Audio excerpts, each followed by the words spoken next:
ओम शांति। प्यारे भाई बहनों, आप सबके सामने आज प्रस्तुत होकर बहुत खुशी हो रही है।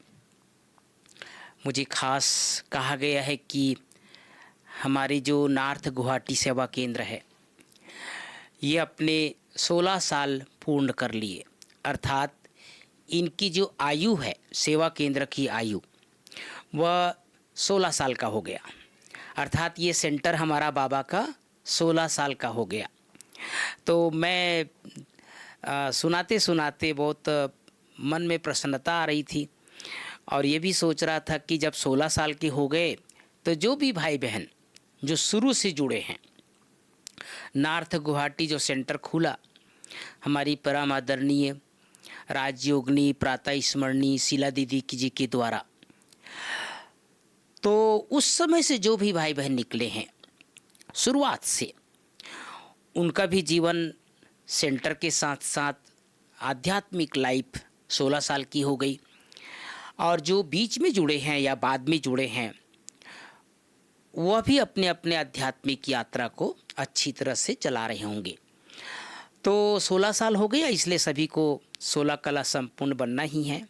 यही हम सबके जीवन का लक्ष्य है। और जैसे कि आज एक सुंदर अवसर है, हमारी परम आदरणीय महान तपस्वी आदि रत्नों में से एक डॉक्टर रतन मोहनी दादी जी, अभी पिछले दिनों ही आपने अपना भौतिक देह का त्याग किया और उसके बाद अलग अलग स्थानों पर अलग अलग समय पर दादी जी के निमित्त प्रोग्राम हो रहे हैं। ये मेरा परम सौभाग्य भाई बहनों कि जब मैं ज्ञान सरोवर आया 1994 के लास्ट में, तो उन दिनों दादी जी ज्ञान सरोवर में रहती थी।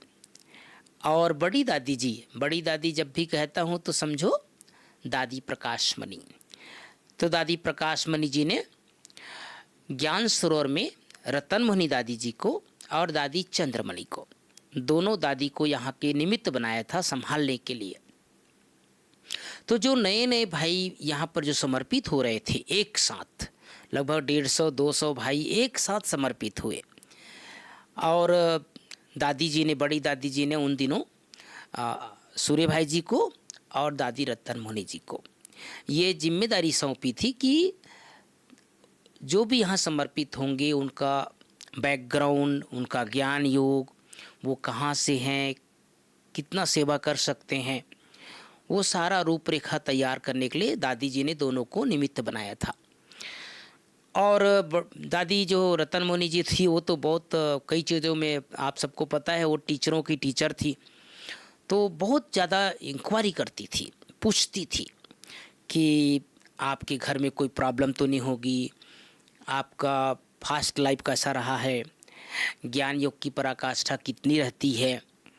और मैं आप सबको बता देना चाहता हूँ, मैं तो इंदौर में था यहाँ आने से पहले और 5 साल लगभग रहा, उसके बाद ही ज्ञान सरोवर आया।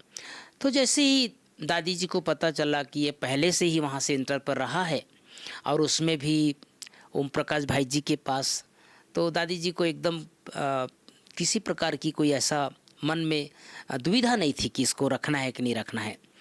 1 सेकंड में फैसला कर दिया था कि आप यहाँ रहो समर्पित जीवन के रूप में।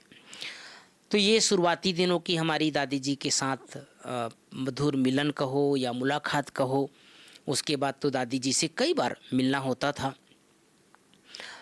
और काफ़ी वर्षों तक यहाँ दादी रही। फिर तो पांडववन दादी का जाना हो गया और यहाँ के निमित्त जो है दादी चंद्रमणि बहुत वर्षों तक तो नहीं, लेकिन लगभग 2 साल तक ज्ञान सरोवर को दादी जी ने संभाला। और वो 97 में फिर दादी जी ने शरीर छोड़ दिया, वो भी लंबी कहानी है। अचानक और एवर रेडी का पाठ पक्का किया था। फिर यहाँ दादी मनोहर दादी आ गई। मनोहर दादी आई 97 से 1997 से 2008 तक दादी जी ने बहुत पालना दिया, बहुत प्यार दिया। और 2008 में जैसे आप सब जानते हैं, हमारी डॉक्टर निर्मला दीदी, उनका आना हुआ।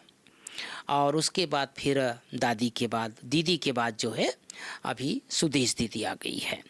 तो इस तरह से हमारे ज्ञान सरोवर की इस आध्यात्मिक यात्रा में बड़े लोगों का बहुत योगदान रहा है और आगे भी रहेगा।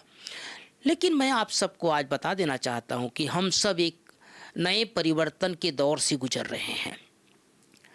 युग परिवर्तन की बात नहीं है, लेकिन हमारे जो क्रियाकलाप हैं, संस्था की गतिविधियां हैं, वो जनरेशन जो दुनिया में होता है ना, जनरेशन चेंज, तो वैसे ही हम चेंजिंग दौर से गुजर रहे हैं।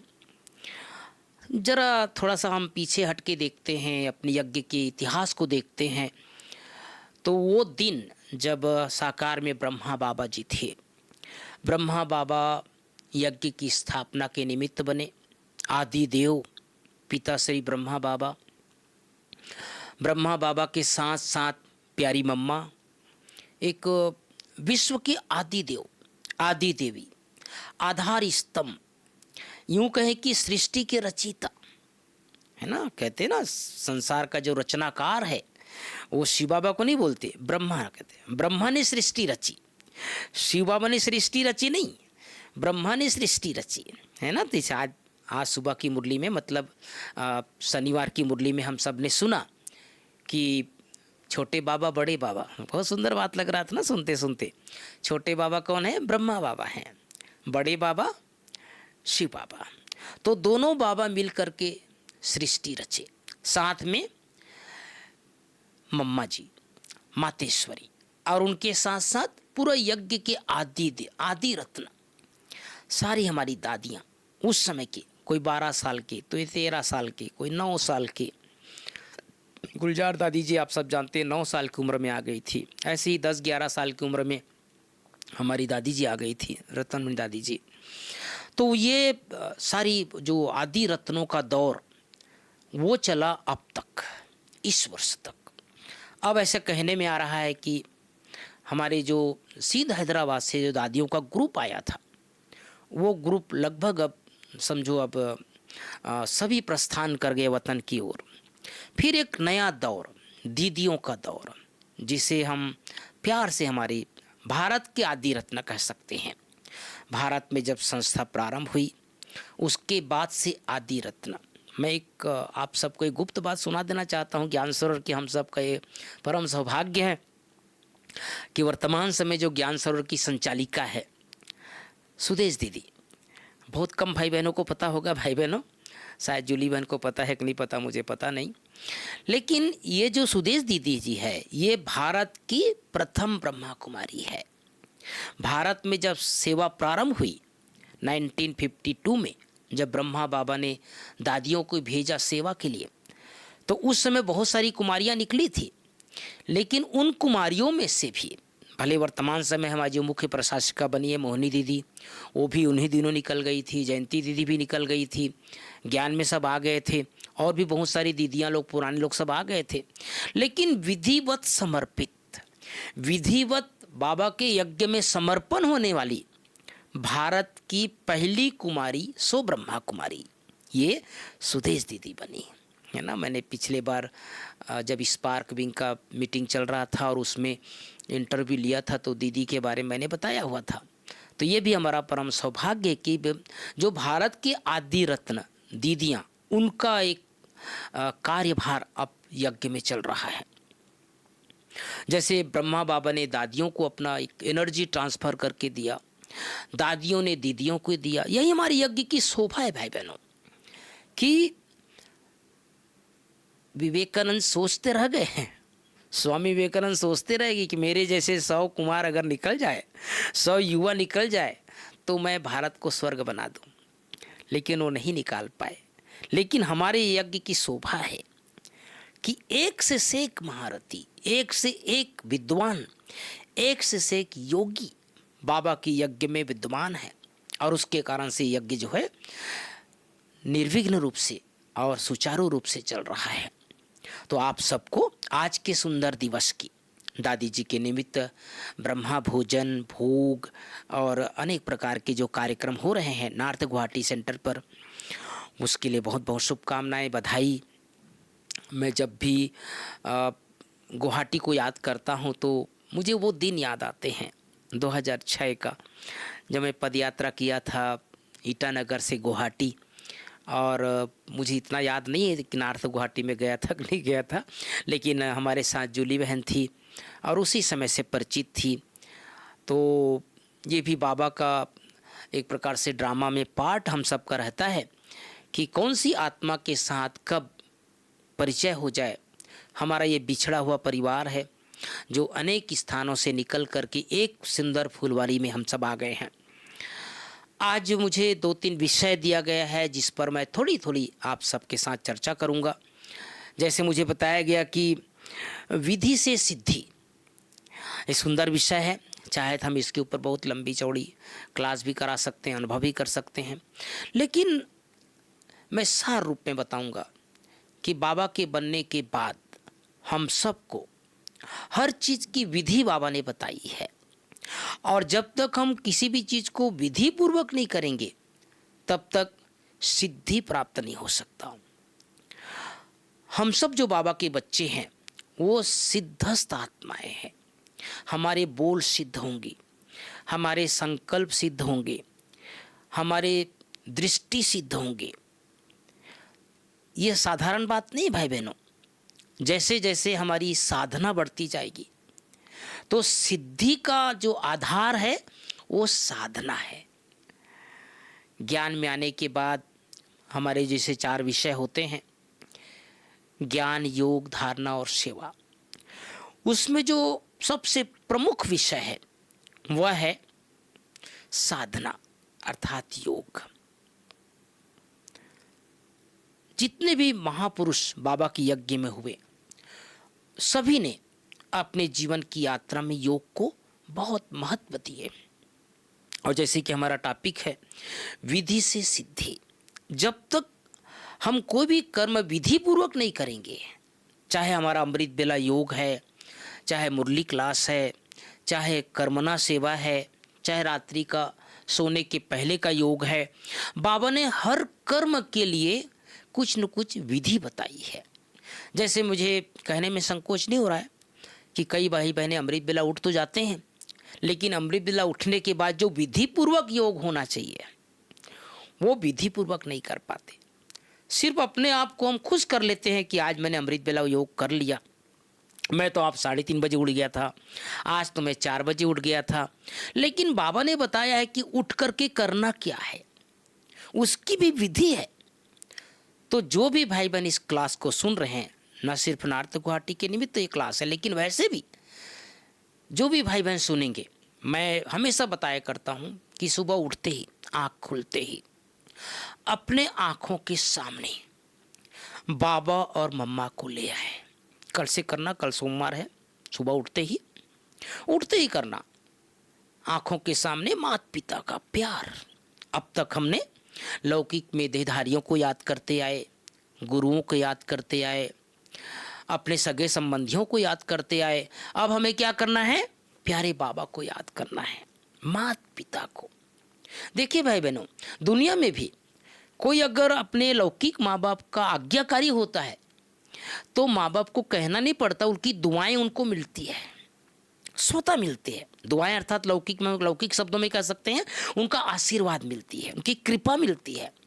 तो अगर हम सुबह उठते ही भगवान को याद करते हैं, बाबा और मम्मा को सामने ले आते हैं, तो बाबा और मम्मा का प्यार मिलता है, उसकी दुआएं मिलती है। तो उठते ही सबसे पहले काम करना है गुड मॉर्निंग बाबा। उठते ही सभी करते होंगे, और अच्छे से याद करके कर लें।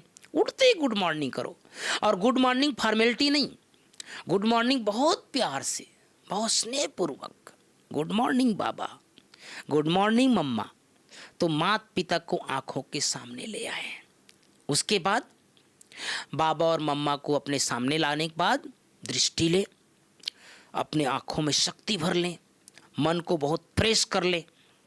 कई भाई बहनें उठते ही गुड मॉर्निंग करने के बाद थोड़ा सा झुटका मारना शुरू कर देते हैं, थोड़ा नींद के प्रकोप उनको रहता है। कई लोग मुझे भाई फ़ोन करके बोलते हैं, मैसेज करके पूछते हैं कि हमारा अमृत बेला अच्छा नहीं होता है। मैं बताना चाहता हूं कि 2 काम सबको करना है। पहला, जिस स्थान पर हम सोते हैं उस स्थान पर योग ना करें, क्योंकि वहाँ नींद का वाइब्रेशन रहता है। वहाँ से हट जाएं, वहाँ से उठ जाएं। अगर आप अपने घरों में हैं तो अभी गर्मी का दिन है, छत में चले जाएं, आंगन में चले जाएं, जहां आपका बाबा कमरा बना होगा वहां चले जाएं, है ना। और हर एक को अपने अपने घरों में बाबा का कमरा जरूर रखना चाहिए। अभी पिछले दिनों यहाँ शिवानी बनाई थी, मुरली सुनाते सुनाते बहुत अच्छी एक बात बताई। कहा देखो ब्रह्मा बाबा अपने जीवन भर बड़े कमरे में नहीं रहे, ब्रह्मा बाबा सदैव छोटे कमरे में रहे। जो मधुबन में आप सब बाबा कमरा देखते हैं ना, वो इतना बड़ा कमरा नहीं था पहले। जहाँ पर दरवाज़ा है उसके आगे का हिस्सा, जहाँ पर पलंग कुर्सी रखा है, जहाँ बाबा का ट्रांसलाइट है, उतना ही बाबा का कमरा होता था। ये तो बाद में भाई बहनों के हिसाब से थोड़ा पीछे का हिस्सा को बड़ा कर दिया ताकि लोग बैठ सके। तो बाबा हमेशा छोटे कमरे में रहे, अर्थात अपने कमरे का भी क्या किया बाबा ने, त्याग किया। और आज हम देखते हैं त्याग का फल हर सेंटर पर, किसी भी सेंटर पर जाओ, सबसे पहले कहाँ लेके जाते हैं भाई बहने, दीदियाँ कहाँ लेके जाती, बाबा कमरे में। तो बाबा ने अपने कमरे का त्याग किया तो बाबा के कमरे बन गए। घरों में भी, जिन घरों में लौकिक में लोग ज्ञान में चलते हैं, अपने अपने घरों में बाबा कमरा जरूर रखना चाहिए और रखते ही हैं। तो बाबा ने कमरे का त्याग किया, एक विधि अपनाई कि बच्चों के लिए सब है। बाबा जब ट्रेनिंग सेंटर हाल बना रहे थे, जो जहाँ पर शांति स्तंभ है, बाबा के रहते रहते बनना शुरू हो गया था। तो बाबा को कई बार बताया गया, दादी लोगों ने बाबा को कहा बाबा आप तो थोड़ा बड़े ही कमरे में आ जाओ। तो बाबा कहते थे नहीं बच्चों के लिए है ये। तो बच्चों को आगे रखा बाबा ने, विधि है प्रकार से। तो सुबह उठते ही, आँख खुलते ही गुड मॉर्निंग करें, 5 सोमान।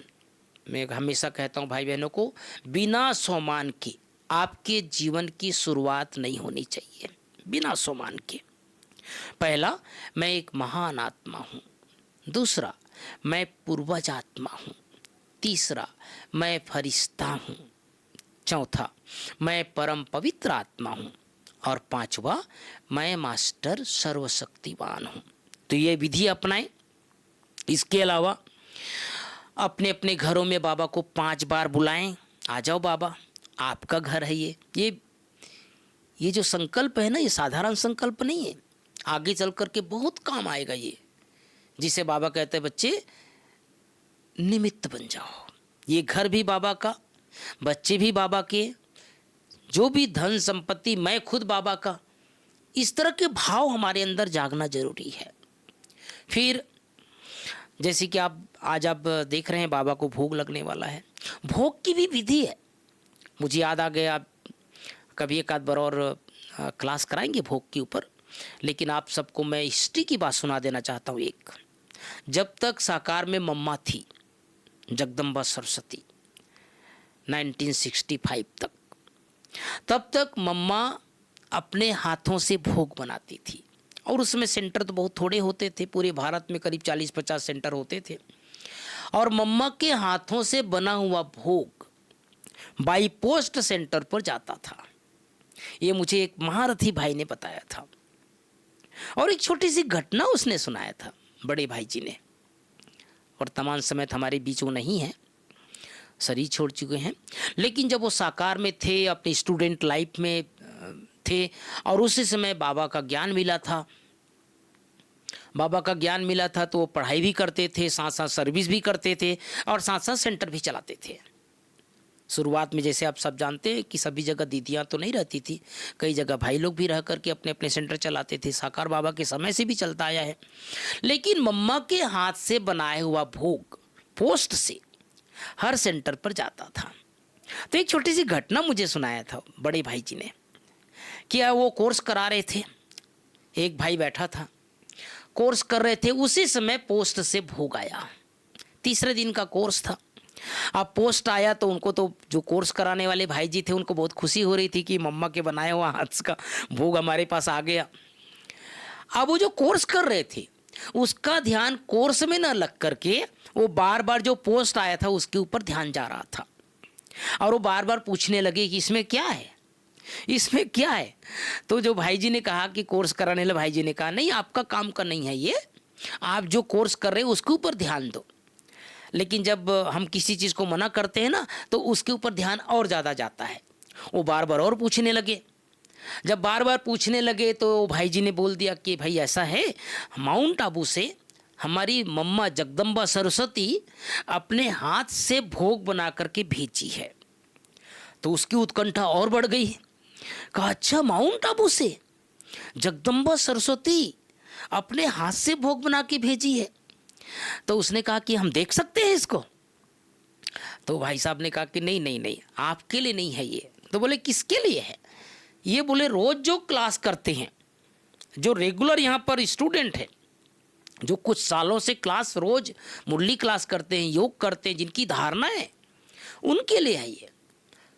तो उसने कहा नहीं नहीं, आप मुझे कम से कम दिखा तो सकते हैं ना। अब बहुत जिद करने लगे, उनका कोर्स के ऊपर ध्यान ही नहीं जा रहा था। तो आखिर भाई साहब ने खोल के उसको दिखा दिया। छोटा सा चना जैसे तो हलवा था, थोड़ा सा, माउंट आबू से गया था। तो जैसे ही खोल के दिखाया, बोले आप कोर्स करो। तो कहा भाई साहब हमको मिल सकता है क्या? कोर्स करने वाले व्यक्ति ने पूछा। तो भाई साहब ने कहा कि देखो, मैंने पहले ही मना किया था कि आप इसके ऊपर ध्यान मत दो। पहले तो आपने कहा मुझे सिर्फ दिखा दो, फिर आपकी इच्छा हो रही खाने की। तो भाई साहब ने कहा कि नहीं नहीं, ये तो हमारे रेगुलर जो स्टूडेंट हैं उनके लिए है ये। तो उसने कहा कि नहीं नहीं, कम से कम मैं भी तो स्टूडेंट बन जाऊंगा ना। अब ये सत्य घटना है भाई बहनों। जैसे बहुत ज़्यादा जिद किया, तो फिर आखिर में कहा कि चलो एक थोड़ा सा, जैसे होम्योपैथी का गोली होता है ना, छोटा सा, इतना छोटा सा दाना उसको खिला दिया। अब जैसे वो कोर्स करने वाला व्यक्ति, तीसरा दिन का कोर्स चल रहा था, वो जैसे वो व्यक्ति खाया, वो ट्रांस में चला गया। वो ट्रांस में चला गया। 1 घंटे का कोर्स करा करके भाई साहब को कोई दूसरी जगह सर्विस में जाना था। जॉब कर रहे थे, वो पढ़ाई भी करते थे, जॉब भी करते थे, और सेंटर में कोई था नहीं, उनको जाना था। अब वो व्यक्ति जिसको कोर्स करा रहे थे, वो तो ध्यान में चले गए। 1 घंटा हो गया, 1.5 घंटा हो गया, 2 घंटा हो गया, वो ट्रांस से ऊपर से नीचे आए नहीं। अब उसको जाना ड्यूटी है। 3 घंटे के बाद वो व्यक्ति जिसने वो भोग चखा था, वो वापस आया। अब वो भाई साहब बार बार गेट पर जाते थे, वापस आते थे, गेट पर जाते थे, वापस आते थे। कब ऊपर से नीचे आए तो मैं जाऊं अपने सेवा ड्यूटी में। आखिर 3 घंटे बाद आया तो उसकी आंखें एकदम गीली गीली, पूरा आंखें लाल लाल, पूरा ध्यान मग्न, आवाज़ स्लो। तो कहा कहाँ चले गए थे आप? कहा भाई साहब, आज मेरा जीवन धन्य हो गया। मैं जैसे ही भोग स्वीकार किया, मैं यहाँ से उड़ करके ट्रांस में, उसको ट्रांस भी नहीं पता था, बोले मैं अंतर ध्यान हो गया और मैं माउंट आबू चला गया। और माउंट आबू जाकर के जहाँ जगदम्बा सरस्वती जी रहती है, उस स्थान का अवलोकन कर लिया। जहाँ साकार में ब्रह्मा बाबा रहते हैं, उस स्थान को मैंने देख लिया। तो भाई बहनों, मैं इसलिए सुना रहा हूं कि देखिए, विधि से सिद्धि, हर चीज की अगर विधि पूर्वक हम करते हैं तो उसमें सिद्धि छुपी हुई है। तो अमृत बेला से लेकर रात को सोने तक का प्यारे बाबा ने हम सबको हर चीज की विधि बताई है। हर चीज की विधि, कैसे देखना है, कैसे सोना है, कैसे खाना है, कैसे पीना है, कैसे बोलना है। हमारा हर कर्म क्या है? लौकिक से अलौकिक है। हमारा हर कर्म दुनिया से न्यारी है, अलग है। हम संसार के लोग जैसे नहीं जी सकते, हम संसार के लोग जैसे नहीं चल सकते, क्योंकि हम देवकुल के संस्कार अपने अंदर निर्माण कर रहे हैं, है ना। हम कोई बने बनाए देवता नहीं है। देखिए, मैं एक रहस्य की बात सुनाता हूँ भाई बहनों, आज नॉर्थ गुवाहाटी के साथ साथ सभी सुन लो। दुनिया में लोग कहते हैं श्री कृष्ण भगवान है, श्री राम भगवान है, लेकिन बाबा के बच्चे जानते हैं वो भगवान ऐसे नहीं बना। उसने पढ़ाई पढ़ा, उसने साधना किया, उसने अपने जीवन में कुछ सिद्धांत बनाया, उसने अमृत बेला योग किया, अपने को पवित्र बनाया, तब जाकर के श्री कृष्ण बना, तब जाकर के राम बना। लोग तो ये कह देते ना, राम बना बनाया राम होए, वो तो भगवान है, वो तो मर्यादा पुरुषोत्तम में है, सच में है, गलत नहीं है, लेकिन बना बनाया नहीं है, अपने आप को उस त्याग तपस्या में ढाला है। श्री कृष्ण ने अपने को मर्यादा जीवन जी करके दिखाया है। जो ब्रह्मा बाबा की आत्मा, जो ब्रह्मा बाबा ने संसार में सर्वश्रेष्ठ त्याग, सर्वश्रेष्ठ तपस्या, सर्वश्रेष्ठ जीवन को संपूर्ण बनाने वाला है ना। हमारे सूरज भाई जी कहते हैं, ब्रह्मा बाबा जैसे तपस्वी भूतो न भविष्यति, न संसार में कोई हुआ है न होगा। वो श्री कृष्ण बना ना। तो श्री कृष्ण कोई सूक्ष्म मतन से नीचे नहीं उतरा, श्री राम कोई सूक्ष्म मतन से नीचे नहीं उतरा, बल्कि संगम युग पर भगवान की पढ़ाई पढ़ करके श्री कृष्ण बना। तो कैसे बना? विधि से बना, विधि से सिद्धि, विधि पूर्वक बना।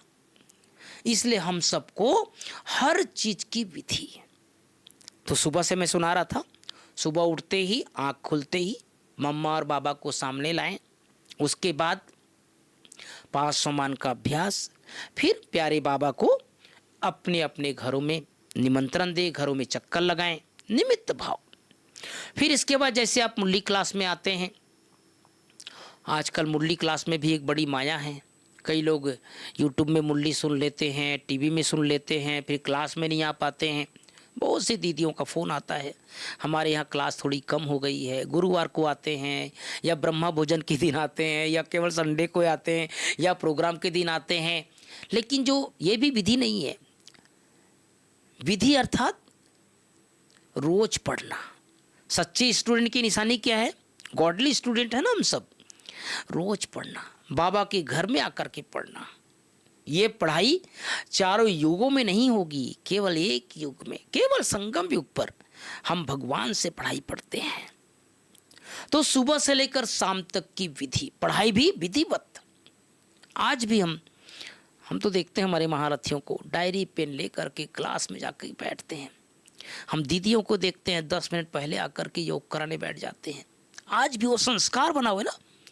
डॉक्टर निर्मला दीदी जी को मैं प्रैक्टिकल देखता था, अमृत बेला योग में, चाहे मुरली क्लास में कोई आया है नहीं आया है, अपना जो टाइम थी ना, टाइम टेबल की बहुत पंचुअल थी डॉक्टर निर्मला दीदी जी। 2 विशेषता दीदी के अंदर में बहुत प्रैक्टिकल देखा।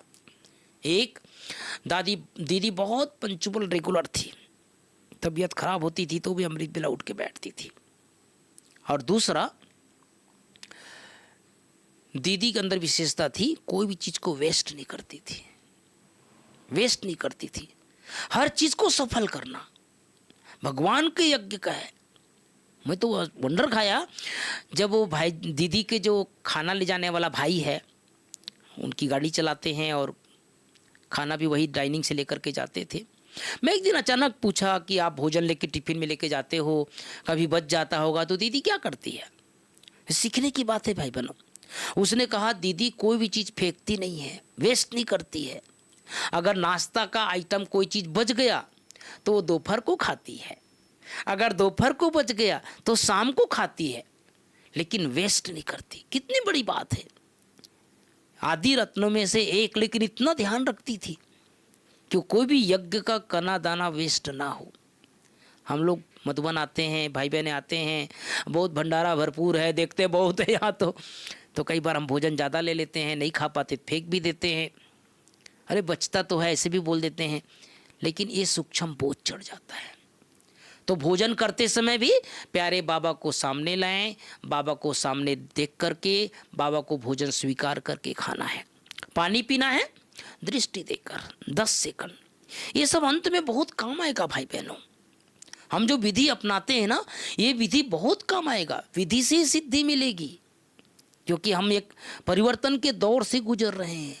चारों तरफ हलचल है, लड़ाई झगड़ा है, पापों का बोलबाला है। क्या क्या सुनते हैं हम बता नहीं सकते। क्लास में कितने अनैतिक कार्य हो रहे हैं, चारित्रिक हनन हो रहा है, मर्यादाएं तार तार हो रही है, सबकी दृष्टि वृत्ति खराब हो रही है, दैहिक दृष्टि में आ गए हैं।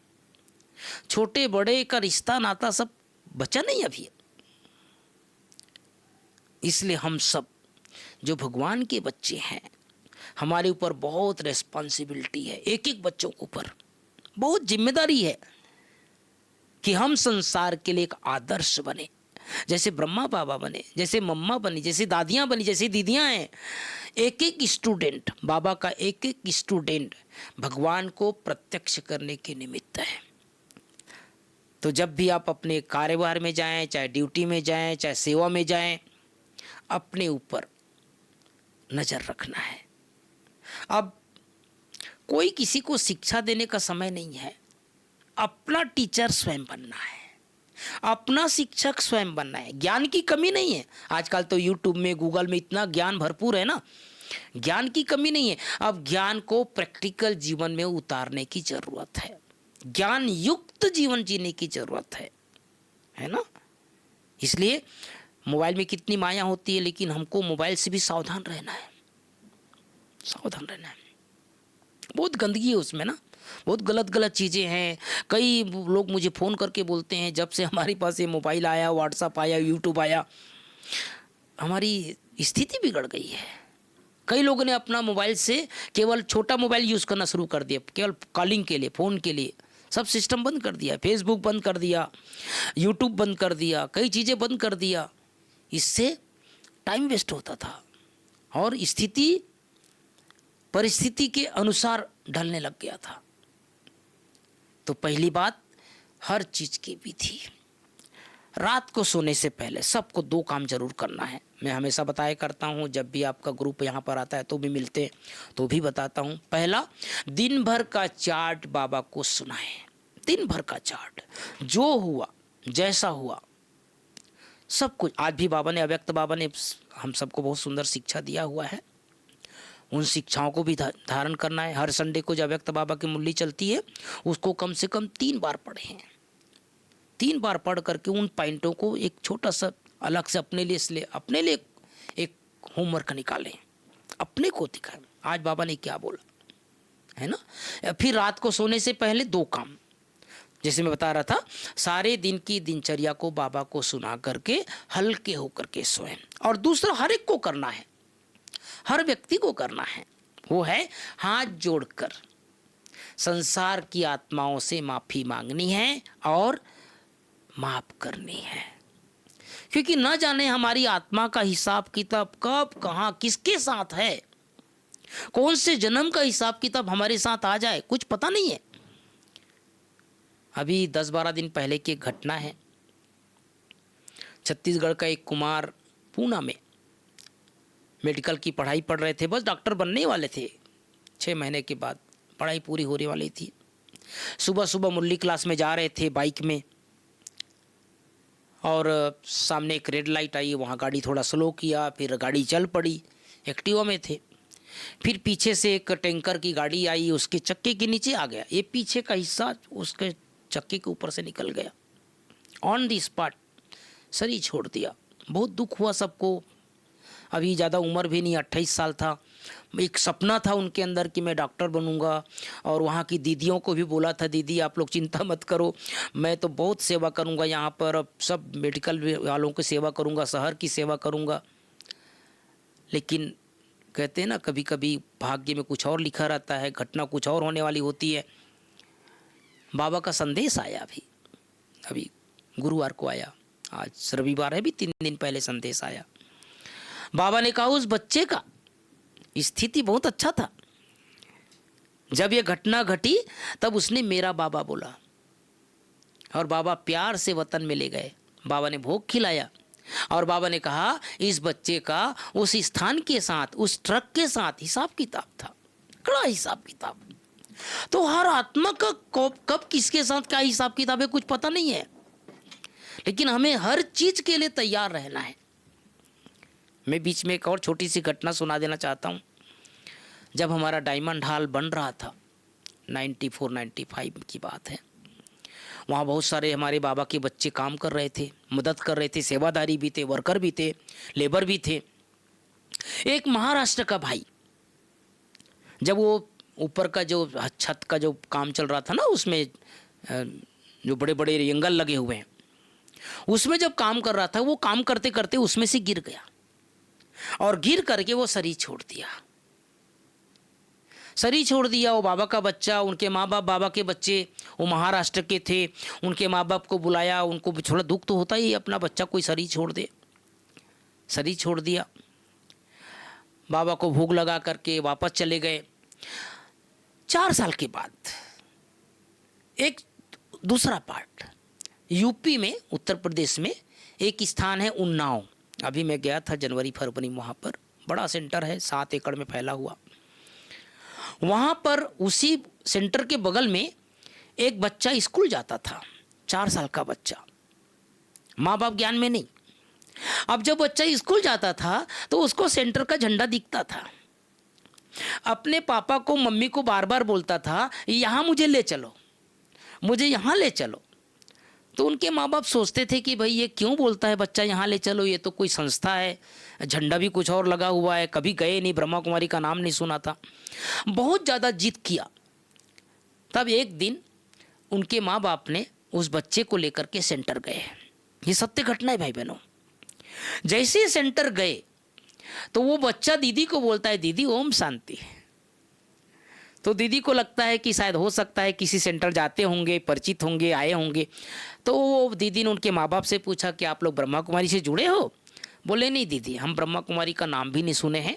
ये बच्चा स्कूल जाते जाते आपके छत के ऊपर जो झंडा लगा है, वो झंडे को देख करके रोज हमको बोलता था, यहाँ ले चलो, यहाँ ले चलो। तो आज हमने सोचा कि चलो इसको एक बार ले ही जाते हैं। वो बच्चा बोलता है, दीदी आप मुझे नहीं पहचानते, मैं शांतिवन में सेवा करता था दीदी, समर्पित था शांतिवन में, और मैं अपना भौतिक शरीर छोड़ करके यहाँ इसके घर में, ये मेरे अभिनय माँ बाप हैं, यहाँ जन्म लिया हूँ दीदी मैं, इनको कोर्स कराओ। वो बच्चा बोलता है भाई बहनों, इनको कोर्स कराओ दीदी, और मेरा जन्म पिछले जन्म महाराष्ट्र में हुआ है। अब कितनी चमत्कारिक बात थी। दीदी ने सारा पता किया, महाराष्ट्र फोन किया, वो सेंटर का नाम पूछा, सेंटर की दीदी से बात किया, तो कहा ये तो घटना तो सही है, यहाँ से का भाई जो है शांतिवन में समर्पित रूप में थे, और वहाँ ऐसे एक्सीडेंट हुआ था, बना गिर गए थे, उसमें से शरीर छोड़ा था। तो कहा वो बच्चा यहाँ जन्म लिया है उन्नाव में। अब वो उनके पुराने माँ बाप को बहुत खुशी हुई, वो लोग आए उन्नाव। अब देखिए भाई बहनों, ये बच्चा एक हो गया और माँ बाप कितने हो गए? 4 हो गए, 4 बच्चे हो गए, 4 माँ बाप हो गए, 2 माँ बाप पुराने, 2 माँ बाप नए। अब वो बच्चा तो नया शरीर लिया है ना, तो बच्चे को पहचान लिया अपने माँ बाप, बच्चे ने पहचान लिया, लेकिन उनके माँ बाप के लिए तो उसके लिए आत्मा ही थी समझो। तो नए माँ बाप को कोर्स कराया पहले 7 दिन का। 7 दिन का कोर्स कराने के बाद, यह सत्य घटना है, अब वो 4 को लेकर के, 5 को लेकर के वहां की दीदी मधुबन आई। अब वो 4 साल का बच्चा 1, माँ बाप 4, मधुबन आए। मधुबन आने के बाद वो बच्चा ही अपने नए माँ बाप को पूरा मधुबन दिखा रहा है, शांतिवन दिखा रहा है। देखो ये डायमंड हॉल है, देखो ये बाबा का कमरा है, देखो ये मेरा कमरा था, मैं यहीं से ऊपर से नीचे गिर करके शरीर छोड़ा था। आत्मा का हिसाब किताब। उसके बाद अभी वो बाबा का बच्चा है, अब वो धीरे धीरे करके पुरानी यादें अब जाकर के भूल रहा है। तो मेरा कहने का मतलब ये है, कौन सी आत्मा का कब किसके साथ क्या हिसाब किताब है हमें पता नहीं है। इसलिए रोज रात को सोने से पहले हाथ जोड़कर संसार की आत्माओं से माफी मांगनी है और माफ करनी है। आत्मा के अंदर पूरा रिकॉर्ड है भाई बहनों। चलो सत्युग त्रेता में हमारा हिसाब किताब नहीं बनता है, लेकिन द्वापर युग से कलयुग के अंत तक किसी जन्म में किस स्थान पर कितने माँ बाप ने बदल दिया, कितने भाई बहन बदल दिए, कितने घर बदल दिए, कितने शहर बदल दिए, वो आत्मा में है रिकॉर्ड। अब वो प्लेन होकर के ऊपर जाना है, तो अब जाने का टाइम है हम सबका। तो जाने से पहले ये सब काम करना है, हर चीज की विधि, और विधि करेंगे तभी सिद्धि प्राप्त होगा। दूसरा मुझे थोड़ा सा एक विषय दिया गया था, चिंता को छोड़ना है, प्रभु चिंतन करना है। आजकल संसार में हर व्यक्ति चिंतित है। बाबा का एक स्लोगन अपने अपने घरों में अच्छी तरह से लिख करके रख लो। अगर नहीं होगा तो मैं जीतू भाई को बोलूँगा, हर एक को एक कॉपी निकाल करके दे दो कंप्यूटर से। चिंता मत करो, मैं बैठा हूँ। क्योंकि केवल संगम युग पर ही हमारा साथी भगवान है।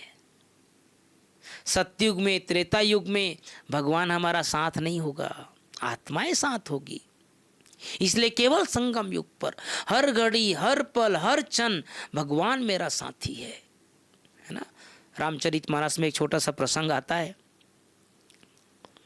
जब माँ सीता का हरण हो जाता है और उसको ढूंढते ढूंढते सारे वानर सेना अंगद जी पहुंच जाते हैं रावण की सभा पर, और अंगद जी अपना पैर रख देता है और कहता है कि जिसने मेरा पैर हिला दिया तो समझो हम माँ सीता को छोड़ देंगे।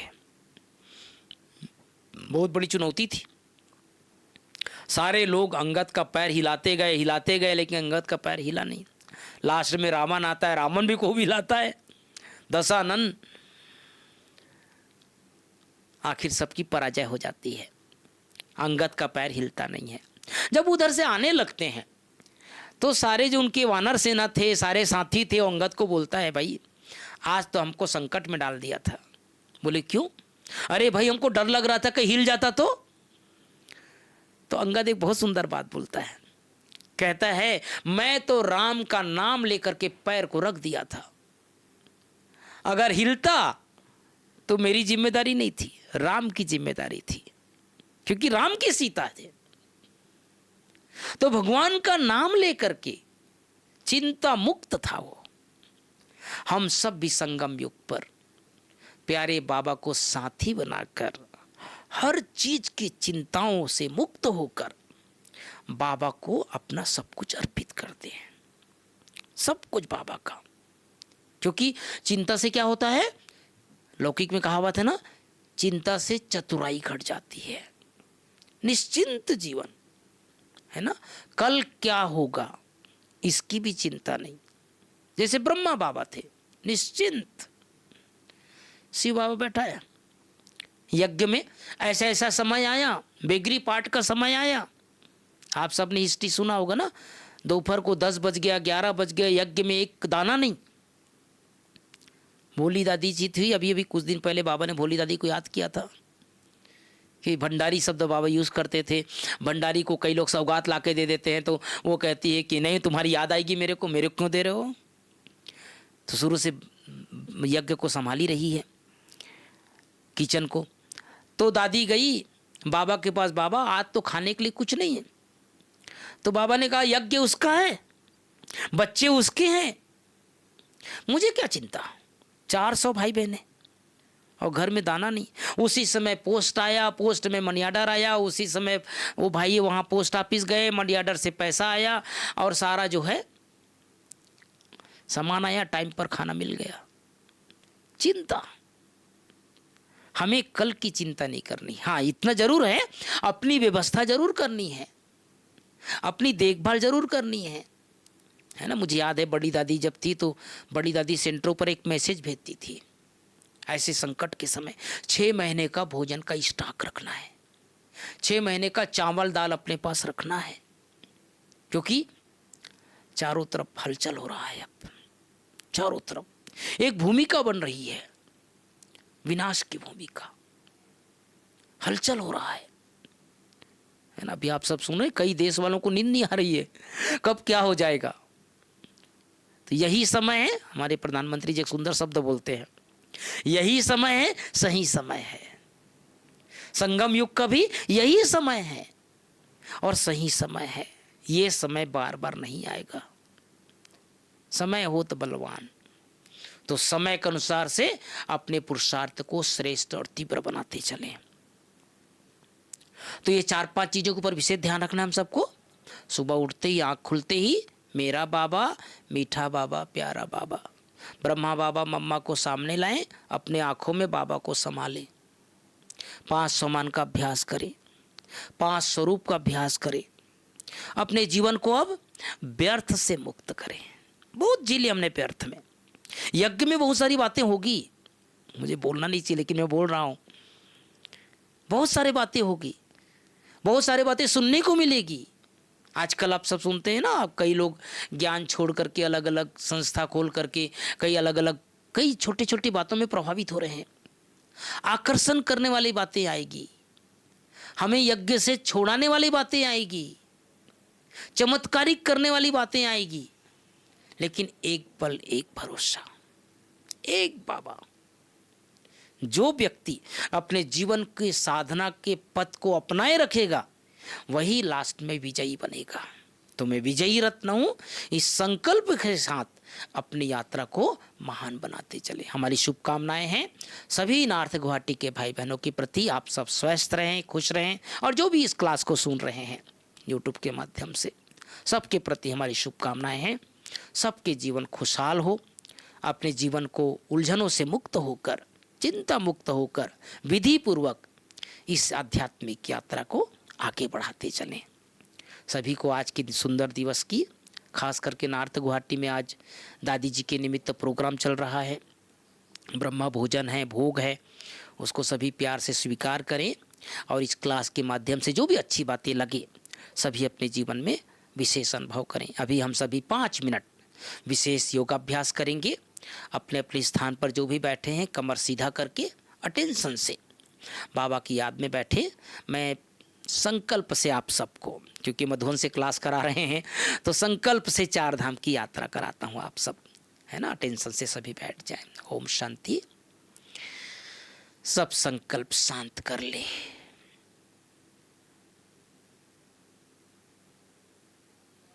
मन बुद्धि एकाग्र।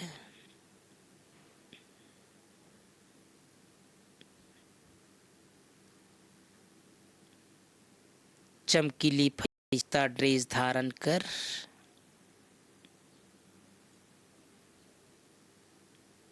उड़ता पंछी बनकर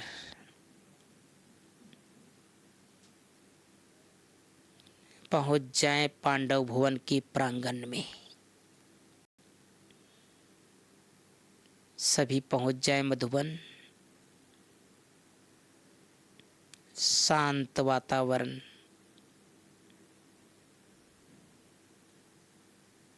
भगवान का जन्मभूमि, महान आत्माओं की तपस्या भूमि। हम बच्चों का अपना प्यारा घर, मीठा मधुबन। धीरे कदमों से बाबा के कमरे में पहुंच जाएं। सामने प्यारे बाबा,